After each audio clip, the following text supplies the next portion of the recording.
인도양의 보석이라 불려오며 천혜의 환경이라 불려왔던 모리셔스는 오래전부터 전 세계인들의 사랑을 받아온 최고의 휴양지였습니다.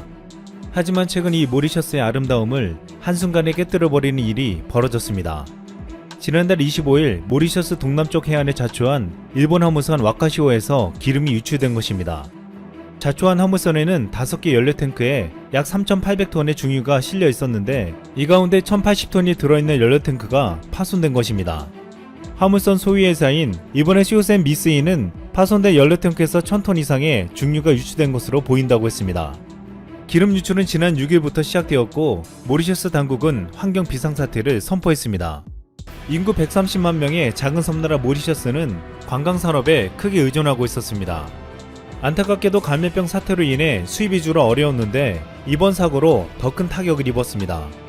모리셔스 환경장관은 좌천 일본 화물선 근처에 블루베이 해양공원 등은 매우 민감한 지역이라고 강조했습니다. 또한 국제환경단체 그린피스도 이번 기름 유출 사고가 모리셔스가 경험한 가장 끔찍한 환경위기 가운데 하나일 것이라고 밝혔습니다. 결국 모리셔스 주그노트 총리는 우리는 자초된 선박을 다시 끌어올릴 기술과 전문 지식을 가지고 있지 않다며 마크롱 프랑스 대통령에게 도움을 요청했습니다.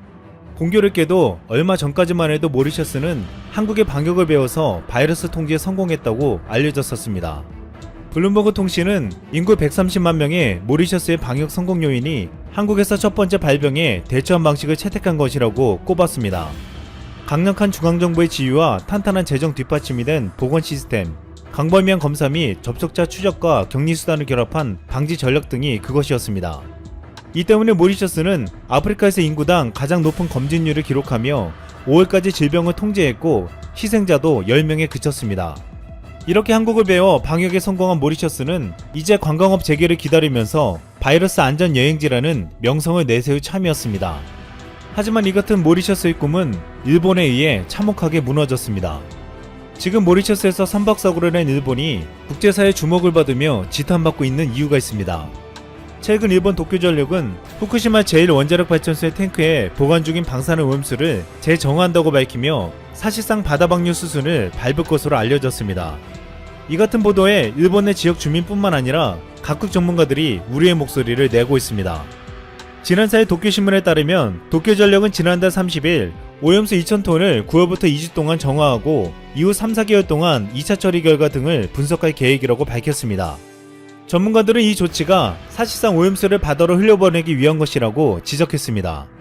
이에 대해 일본 후쿠시마 지역 주민 어업단체는 물론 환경단체, 유엔의 인권 전문들까지 나서 우려의 목소리를 내고 있습니다. 유엔의 바스코트 인권특별보고관은 특별보고관으로 일하는 6년 내내 공식적, 비공식적 방식으로 일본 정부의 후쿠시마 현지 초청을 10차례도 넘게 요청했지만 일본 정부는 대부분 무응답으로 일관했다며 2012년 이후 일본은 유엔 공식 감독관에게 후쿠시마 현장을 공개한 적이 단 한 번도 없다고 지적했습니다. 그는 또한 최근 일본 정부가 오염수 방류를 검토하고 있는 것에 대해 일본 정부가 감염병으로 인해 올림픽이 미뤄진 틈을 타 중요한 방류 결정을 급하게 진행하고 있다고 비판했습니다. 일본은 지금 이처럼 전세계 환경을 파괴하고 있다는 비판과 의심을 받고 있는 동시에 자국 내에서도 바이러스에 대한 대처로 인해서 비판을 받고 있습니다. 일본은 최근 연일 1,000명 이상의 확진자가 나오는 등 감염병 재확산이 심상치가 않습니다. 지난 4월 긴급사태 발령 후 잠시 잦아드는 듯 하더니 7월 도쿄를 중심으로 한 확산세가 가팔라지자 무서워서 바깥 출입을 못하겠다는 일본인들이 늘어나고 있습니다. 이들이 특히 걱정하고 있는 것은 긴급사태 발령 때는 정부가 방역을 책임진다는 의사를 표명했지만 지금은 감염을 개인 책임으로 돌리는 분위기가 역력하다는 것입니다. 여기서 사태 초기 왜 이웃나라 한국의 도움을 받지 못했느냐는 말이 다시 떠오르고 있습니다. NHK는 7일 저녁 뉴스에서 일본과 한국의 해수욕장을 보여주며 비교했습니다. 감염병 여파로 아직 열지 못한 해수욕장 비율이 일본은 41%에 달하지만 한국은 8%에 불과할 정도로 두 나라의 격차가 크다고 했습니다.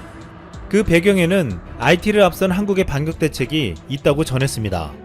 한국은 스마트폰 앱으로 전국 주요 해수욕장 50곳에 혼잡도 정보를 공유해 분산을 유도하고 해수욕장 상공에는 드론을 띄워 감염 예방 지침을 지키지 않는 사람들에게 30분 단위로 주의를 환기한다고 소개했습니다. 또한 QR코드를 바탕으로 사전 등록된 해수욕장 이용자 중에서 감염자가 발생할 경우 추적이 가능한 점도 언급했습니다. 이 방송처럼 지금 일본에서는 왜 이런 한국의 효과적인 대책을 일본은 배우지 못했냐고 한탄하고 있습니다. 한국은 이 같은 대책으로 인해 폭증한 일본과 달리 신규 확진자가 최근 20명에서 30명대를 유지하며 방역망이 힘을 발휘하고 있습니다. 지난 8일 도쿄대학 첨단과학기술연구센터 고다마 다스이코 교수는 6월 이후 일본에 퍼진 것은 도쿄 변종 바이러스라고 지적했습니다. 그는 바이러스 유전자 정보를 조사한 결과 제1파는 중국 우한형, 제2파는 이탈리아 미국형이었다면 현재는 도쿄 사이타마형이라면서 도쿄가 진원지가 되고 있다는 분석을 내놓았습니다.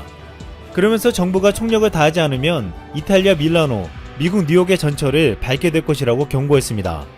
이 같은 상황 속에서 일본 정부가 강행한 고트 트래블로 인해 이후 확진자가 2.4배로 늘어난 것이 보도되고 있습니다. 결국 최근 5만 명에까지 확진자가 육박했지만 일본 아베 총리는 아직도 감염을 컨트롤하겠다며 긴급사태를 선포하지 않겠다고 했습니다. 아베는 다시 긴급사태를 선포해 일본 경제에 타격을 주는 일만큼은 피하겠다고 했지만 일본 국민들은 경제보다는 건강을 더 중요시하게 생각하고 있습니다. 최근 일본 여론조사에서 국민 84%는 바이러스 등의 경제보다 건강을 우선해야 한다고 답했습니다. 결국 일본 아베 정권은 경제와 건강을 모두 잡으려다 둘 다 모두 잃어버리는 결과를 얻게 되었습니다. 그런데 이런 상황이 되자 일본에서 또다시 놀라운 일들이 벌어지고 있습니다. 한국에서 진용 판결로 인해 일본 기업의 자산 매각이 시작되자 일본이 다시 보복하겠다고 했는데 이번엔 한국보다 일본에서 우리의 목소리가 커지고 있는 것입니다. 서일본신문은 지난 3일 일본이 추가로 보복 조치를 단행하면 수출 규제 강화를 계기로 확산됐던 일본 제품 불매운동이 재현될 수 있다고 전망했습니다. 또한 니혼게이자신문 역시 지난 2일 한일 외교가 감염병 확산으로 사실상 중단된 상태에서 상호 간의 국민 감정이 악화되고 있다며 그렇지 않아도 한국에서 8월은 반일 기온이 강해지기 쉬운 시기라고 지적했습니다. 이제 일본은 한국의 일본 제품 불매운동이 다시 격화될까 우려하며 한국 국민들의 감정이 더욱 악화되는 것을 두려워하고 있습니다. 중국 인민망은 지난달 30일 일본이 수출 규제 조치를 취한 지난 1년 동안 일본 수입품에 대한 한국 의존도는 높아지기는커녕 낮아졌다고 전했습니다. 인민망은 그러면서 일본과 거래를 하는 한국 기업 302곳을 대상으로 조사한 결과 압도적 다수가 피해가 없었다고 답했다면서 일본 정부의 수출 규제가 한국 기업에 미친 영향은 간지러운 수준이었다고 전했습니다. 그럼에도 일본의 극우 매체 산케이 신문은 일본 기업의 자산이 부당하게 빼앗긴다면 엄격한 대안 제재를 단행해서 한국이 사죄할 때까지 풀어줘서는 안 된다고 주장했습니다. 하지만 진보 성향의 마이니치 신문은 같은 날 사설을 통해 일본 정부는 자국민 재산을 보호해야 하기 때문에 대응 조치를 하지 않을 수 없을 것이라면서 한국도 이를 알고 있었을 것이라고 전했습니다. 일본 우익들은 아직도 겉으로는 큰 소리를 치고 있으나 객관적인 사실은 일본은 한국에 수출 규제를 해서 오히려 피해를 입었고 감염병 사태에서도 제대로 대처하지 못해 경제와 건강을 모두 잃고 있다는 것입니다. 이것은 감염병 위기에서 안정적인 방역과 놀라운 경제회복의 모습을 보여주는 한국과 극단적으로 대비되고 있습니다. 여기서 지금 일본에서 새롭게 일어나고 있는 현상이 있습니다. 최근 일본에서 한국의 매운맛이 인기를 끌고 있다는 것입니다. 지난 9일 일본 교토신문은 최근 일본 내 식음료 소비는 아주 매운맛과 강탄산으로 요약되고 있다고 했습니다. 일본의 스케모노는 보통 고추를 넣지 않지만 최근 고추를 넣어 만든 아주 매운 스케모노가 인기를 끌고 있다는 것입니다. 이 같은 현상은 일본의 스트레스 사회 때문이라는 분석이 나오고 있습니다. 아베 정권이 지금 보여주는 행태에 일본인들은 심각한 스트레스를 받고 있고 이를 음식으로 풀고 있다는 것입니다. 이 때문에 매운맛을 지닌 한국 라면이 오히려 일본 시장을 강타하고 있는 것도 같은 맥락으로 보이고 있습니다. 감염병 사태 초기 일본에서 사재기 현상이 벌어졌을 때 한국의 매운맛 라면만 진열대에 놓여져 있었습니다. 그때만 해도 일본인들의 스트레스는 지금과 같지 않았습니다. 하지만 이제 일본 정부도 일본 국민들도 한국의 매운맛을 확실하게 알게 되었습니다.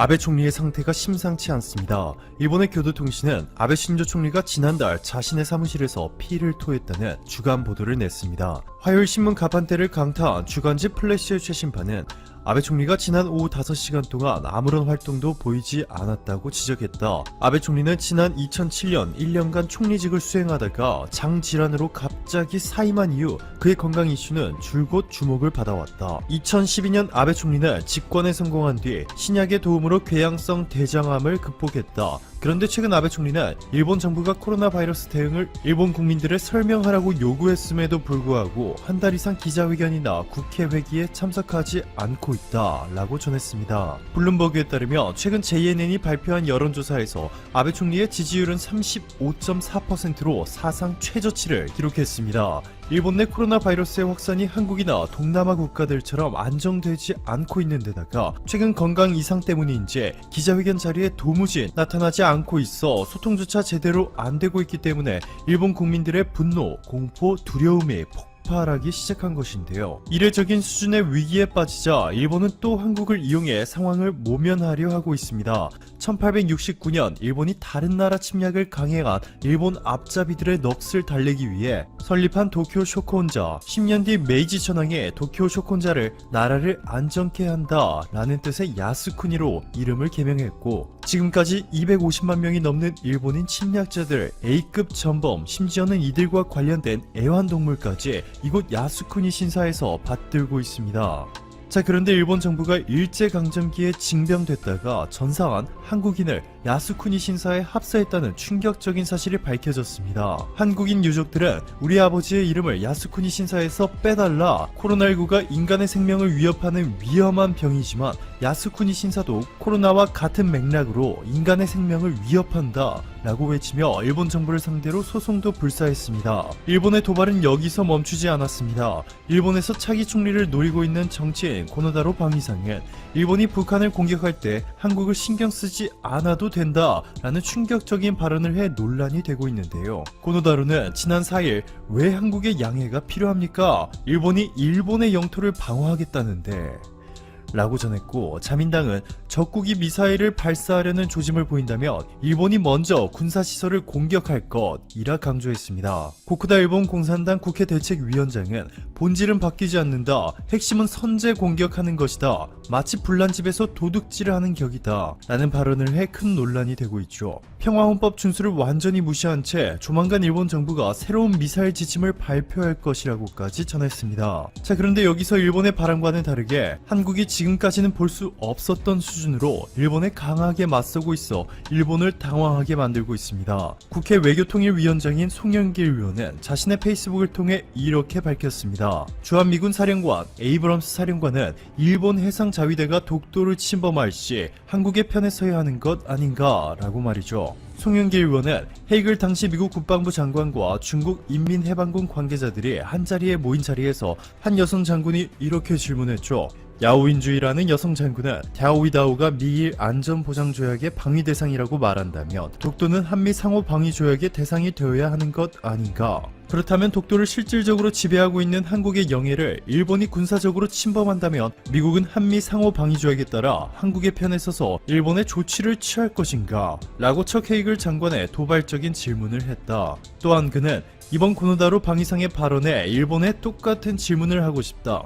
센카쿠 주변에서 중국 군함이 출현해 일본이 군사적 조치를 취한다면 이와 똑같이 독도 주변에서 일본 해상자위대가 나타나면 한국이 군사적 대응을 취하는 것은 당연한 일이지 않나 라고 전하며 일본을 당황하게 했습니다. 결국 일본은 한국이 보유한 달러를 고갈하게 만들어 한국을 국가 부도에까지 이르게 만들겠다는 충격적인 발언까지 하기 시작했습니다. 일본의 석가누지는 일본 전문가들의 발언을 인용해 한국은행의 달러 자금이 고갈되면 한국은 국가 부도에 직면하게 될 것이라며 아베 사지상을 설치하는 등 한국은 여전히 반일에 여념이 없다 라는 막말을 그대로 보도했습니다. 한국이 IMF 외환위기를 겪은 이후 한국에서는 하나은행, 국민은행, 신한은행 등의 제1금융권도 성장했지만 이들을 제외한 제2금융, 그 중에서도 저축은행이 무서운 속도로 성장했습니다. 제1금융권 은행들과는 비교가 되지 않을 정도로 높은 금리로 대출을 하고 있지만 국내 메이저 은행들로부터 대출을 거절당한 이들에게는 선택의 여지가 없고 나날이 심사가 까다로워지고 있기 때문에 대출이 필요한 수십, 수백만 명의 고객들이 제2금융권을 찾고 있습니다. 금융감독원이 최근 발표한 자료에 따르면 올해 1분기 저축은행들의 총 자산은 78조 원을 돌파했고 이 중에서 상위 10개사가 절반을 차지했습니다. 그 중에서도 1위가 바로 일본의 SBI 저축은행으로 자산이 10조 원에 육박하고 JT 친해저축은행, OSB 저축은행 등 일본 기업이 최대 주주이거나 일본 자본이 대거 투입된 저축은행들이 국내 저축은행 랭킹에서 상위권을 차지했습니다. 이렇게 일본은 한국 내 저축은행들을 통해서 서민들의 영향력을 미치고 있을 뿐만 아니라 해외에서도 한국의 대기업들의 달러 자금을 공급해주고 있기 때문에 일본이 이를 끊어버릴 경우 한국 경제에 심대한 데미지를 줄 수 있다며 한국의 경고의 메시지를 보내고 있습니다.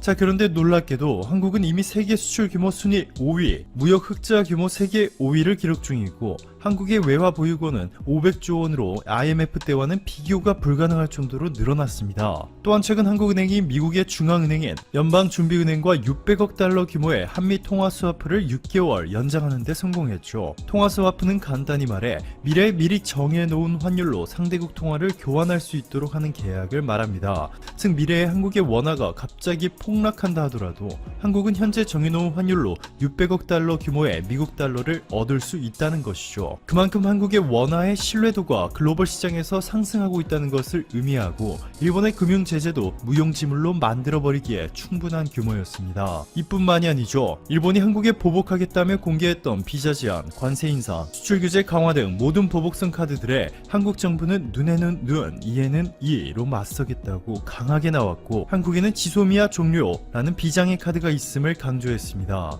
한국은 지난해 8월 23일 지소미아 종료를 조건부 연장했고 앞으로 2주 뒤면 1년이 지나기 때문에 일본은 초긴장 상태에 빠졌습니다. 한국의 외교부는 지소미아와 관련해서 한국은 날짜에 구애받지 않고 우리 정부가 언제든지 종료 가능하다라고 강조했습니다. 이렇게 지금까지는 볼 수 없었던 한국 정부의 강력한 조치에 일본 언론들조차 아베 정부의 반한 정치를 멈추고 한국과의 협의를 시작해야 한다고 외치기 시작했는데요. 니혼 게이자의 신문은 한국과 일본이 경제 전쟁을 벌이면 일본도 상처 없이 멀쩡할 수 없다. 한국과 대립을 부추기는 행위는 자제해야 한다. 한국과 함께 포괄적인 해결책을 찾아야 한다. 보도했고 외무성 출신의 도코 가즈이코도 일본 기업들이 자발적으로 참여해 한국을 위한 기금을 만들어 중국 강제징용 노동자들에게 그랬듯이 한국에도 똑같이 사죄하고 그리고 난 뒤 타협안을 만들어야 한다. 라며 아베 정부에 강력히 호소했습니다. 일본은 현재 코로나 대응 상황도 한국을 너무나 부러워하고 있는데요. 일본의 NHK는 일본의 해수욕장 41%가 아직 개장조차 못했지만 한국은 이미 8%를 제외한 나머지가 모두 열었다. 한국과 일본의 격차는 너무나 커지고 있다. 한국은 IT를 앞세운 방역대책 덕분에 여름을 즐기고 있다. 해수욕장에 드론을 띄워 코로나 예방 지침을 지킬 수 있도록 30분 단위로 주의를 주고